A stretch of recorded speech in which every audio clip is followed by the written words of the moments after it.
Hi students, welcome back to WAPSI. We can continue on our classical mechanics.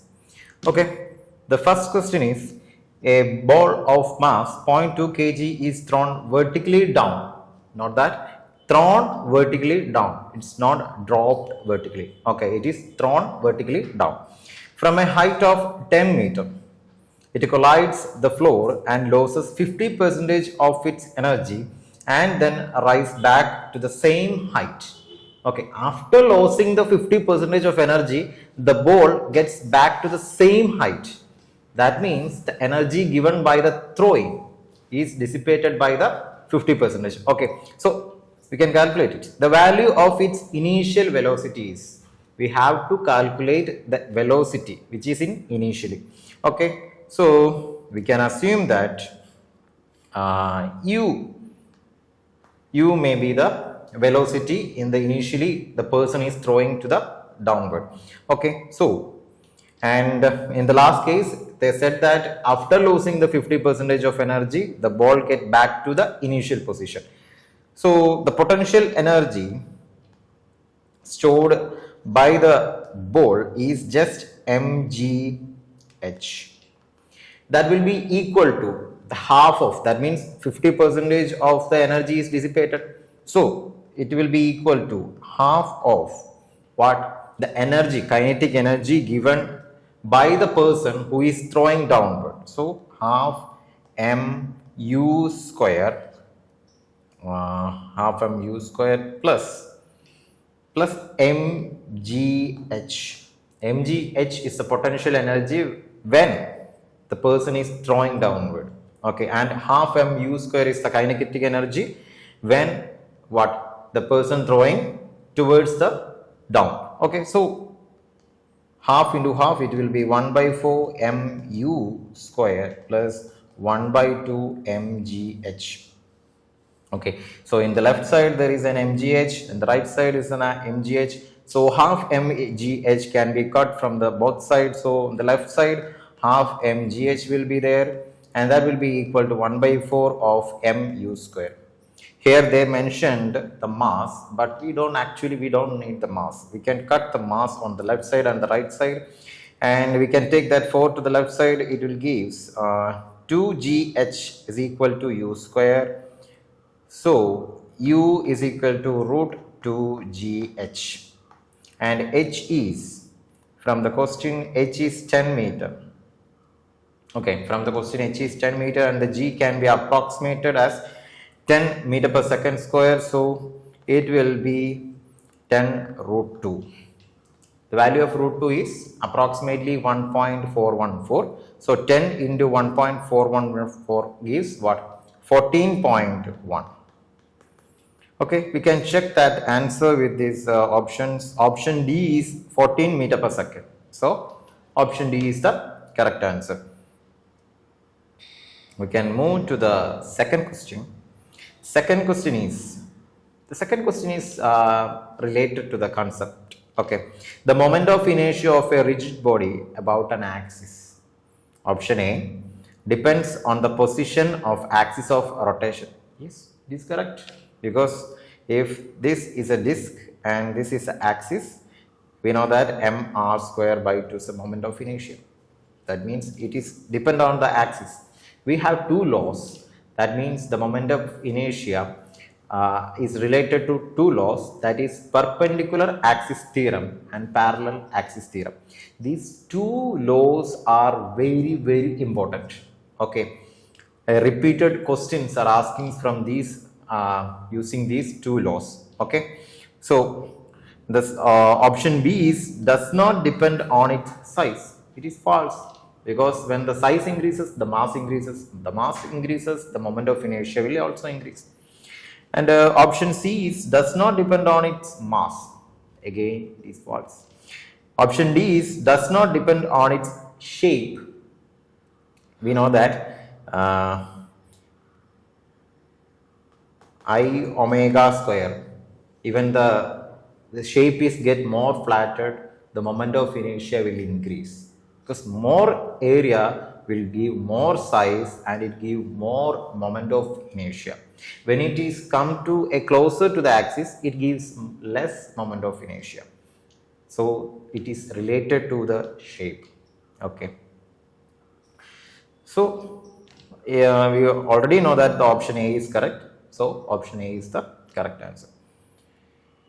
And moving to the third question. See, the third question is only the same as from the second question, but it is in application level. The parallel axis theorem. Okay. So the third question is, 7 identical discs are arranged in a planar pattern. The pattern is given. Okay. So as to touch each other as shown in the figure. Each disc has mass m, small letter m, and the radius capital R. What is the moment of inertia of the system of 6 discs about an axis passing through the center of the central disc and normal to the plane of all discs? Okay, so I will draw here this dotted center part. Here from the page the axis is upward, and we want to calculate the moment of inertia about that axis. Okay, that axis is passing through itself a disc, and 6 disc is arranged about that disc. Okay, actually the central disc gives one moment of inertia. That can be easily, we know that the moment of inertia by a disc is mr square by 2. So we can write the central IC, the moment of inertia by the central disc is mr square by 2. And students, please observe each disc, that 6 discs are arranged similar to each other. Okay, that 6 discs are very similar. So our calculation gets simpler, because we only want to calculate the moment of inertia by one disc. Then we can multiply it with 6, which gives the total moment of inertia by the 6 disc which is surrounded by the central disc. Okay, so the moment of inertia given by this one disc is mr square by 2. We can let this, the moment of inertia by this disc is mr square by 2. But again we have a problem. We want to calculate the moment of inertia by this central axis. That's why we want to apply the parallel axis theorem. What does the parallel axis theorem says? The moment of inertia of an axis will give the sum of moment of inertia of the axis of the disc. Addition to that, the product of mass into the square of distance between these parallel lines should be added. Okay, that means mr square by 2, which is the moment of inertia of this disc, and addition to that, product of mass of distance between these centers, parallel lines, is what? 2r. Product of mass and the square of the distance between them. 2r is the distance between them. So square of this 2r gives what? 4r square. M into 4r square. So this is the moment of inertia given by one disc. We have total 6 discs. So I can be written as the mr square by 2 by the central disc plus 6 into, because 6 discs are surrounded by the central disc. Okay, so mr square by 2 plus 4 mr square.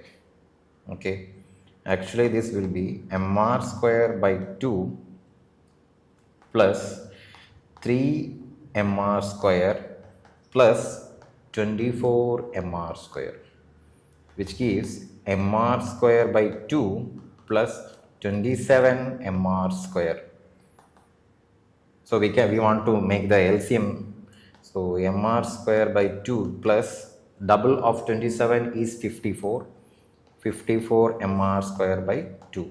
Total we get 55 mr square by 2. Now we can check with our options. 54 mr square by 2. Option A is the correct answer. Okay, then we can move to question number 4. The true length of a wire is 3.678 centimeter. That is given. Okay. When the length of this wire is measured, that means someone is measuring that the length using instrument A, not the point, instrument A. The length of the wire is 3.5 centimeter. That means some error has occurred. Okay, every instrument has their own error. Okay, when the length of the wire is measured using B, that means another instrument B, it is found to have length 3.38 centimeter. Okay, by the first instrument is 3.5, then the second instrument is 3.38 centimeter. Options are measurement with B is more accurate and precise. So the question is about accuracy and precise. Actual value is 3.678 and by A is 3.5 and by B is 3.38. See, actual value is more related to the measurement made by A. That means the actual value is 3.678 and the measured value by the A is 3.5. That means their error is minimized. So more accurate is measurement made by A. But look to the measurement made by the B, 3.38. That means after 3, it calculated another decimal place 8. Okay, that means more precise about their value is by B. So which option? A is more accurate and B is more precise. Option D is the correct answer. Okay. Simple question. We can move to the next 5th question. Okay. A body is moving along a straight line with initial velocity v0, not the point, initial velocity v0. With acceleration A, yes, is constant. After t seconds, its velocity becomes v. Acceleration is constant, so the velocity will change. Okay, so the final velocity is v.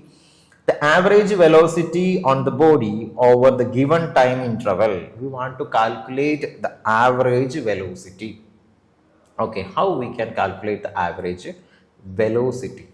Average velocity is nothing but total displacement is divided by the time period. Okay, the total displacement is divided by the time period. Okay, the average velocity is total displacement S divided by time period t. How we can calculate the total displacement? By using the laws of motion, we know that v square is equal to v0 square plus 2as. Simple. So 2as is v square minus v0 square. So s is v square minus v0 square by 2a. Substitute v square minus v0 square by 2at. Now we can check with our options. V square minus v0 square by 2at. Option B and option D has the denominator 2at, but in option D it is plus, option B it has minus. So option B is the correct answer. Now we can move to the next question, 6th question. A particle is in uniform circular motion, uniformly circulating around a fixed point. Okay. Related to one complete revolution of the particle, which among the statement is incorrect? Okay, one statement is incorrect and the other three are correct. Option A, average speed of the particle is 0. Option B, average velocity 0. Option C, average acceleration 0. Option D, displacement of the particle is 0. So in the question, they have already said that after one complete revolution. Okay. Related to one complete revolution, that means related to that one complete revolution, it can be any position. Okay. If this is the circle which the particle is moving, if this is the initial point, In one complete rotation, this can be the point, this can be the point, this can be the, anyone can be the point. Any point can be obtained by that particle. Okay, but average speed of the particle is 0. In calculating the speed, we know that the speed is a scalar quantity. What's the property of a scalar quantity? Scalar quantity does not need any direction. Okay, if this is the initial position, if it traveled through the entire circle and come and stay here, it has a magnitude. Okay, but in velocity, if it is traveled through this trajectory and attained this point, the initial and the final point are same. Okay, so by considering the direction, the magnitude becomes 0. Okay, so the velocity becomes 0, acceleration becomes 0, so the displacement becomes 0. Because these three quantities are vector, it has direction. Okay, that's why these three quantities become 0. But the speed, if it is traveled 1 millimeter or 1 nanometer, then it has a magnitude, never become 0, because that has a scalar quantity. That means a magnitude is there. Okay, so we can move to the next question. 7th question. When a planet revolves around the sun, in general, for the planet, option A, kinetic and potential energy of the planet are constant. Angular momentum about the sun and aerial velocity of the planet are constant. Yes, by Kepler law. What is the Kepler law? The aerial velocity is a constant. That means if this is an elliptical structure and these are the two foci, if the planet is very near to the foci, it covers more area. It covers the area by using a increased velocity. That means the velocity in here is increased and the velocity in here is decreased. That means the minimum velocity is in here and the maximum velocity is in here. So the velocity is not a constant in here, but it covers equal area in equal interval of time. That means the aerial velocity of the planet are constant. Yes, by Kepler law, aerial velocity is a constant. So option B is the correct answer. So next we can move to the 8th question. Okay, read the 8th question. A closed water tank has cross-section area A. The upper part of this tank is closed. It has a small hole at a depth of h from the free surface of water. Okay. The radius of the hole is r, so that r is very smaller than root of a by pi. Okay.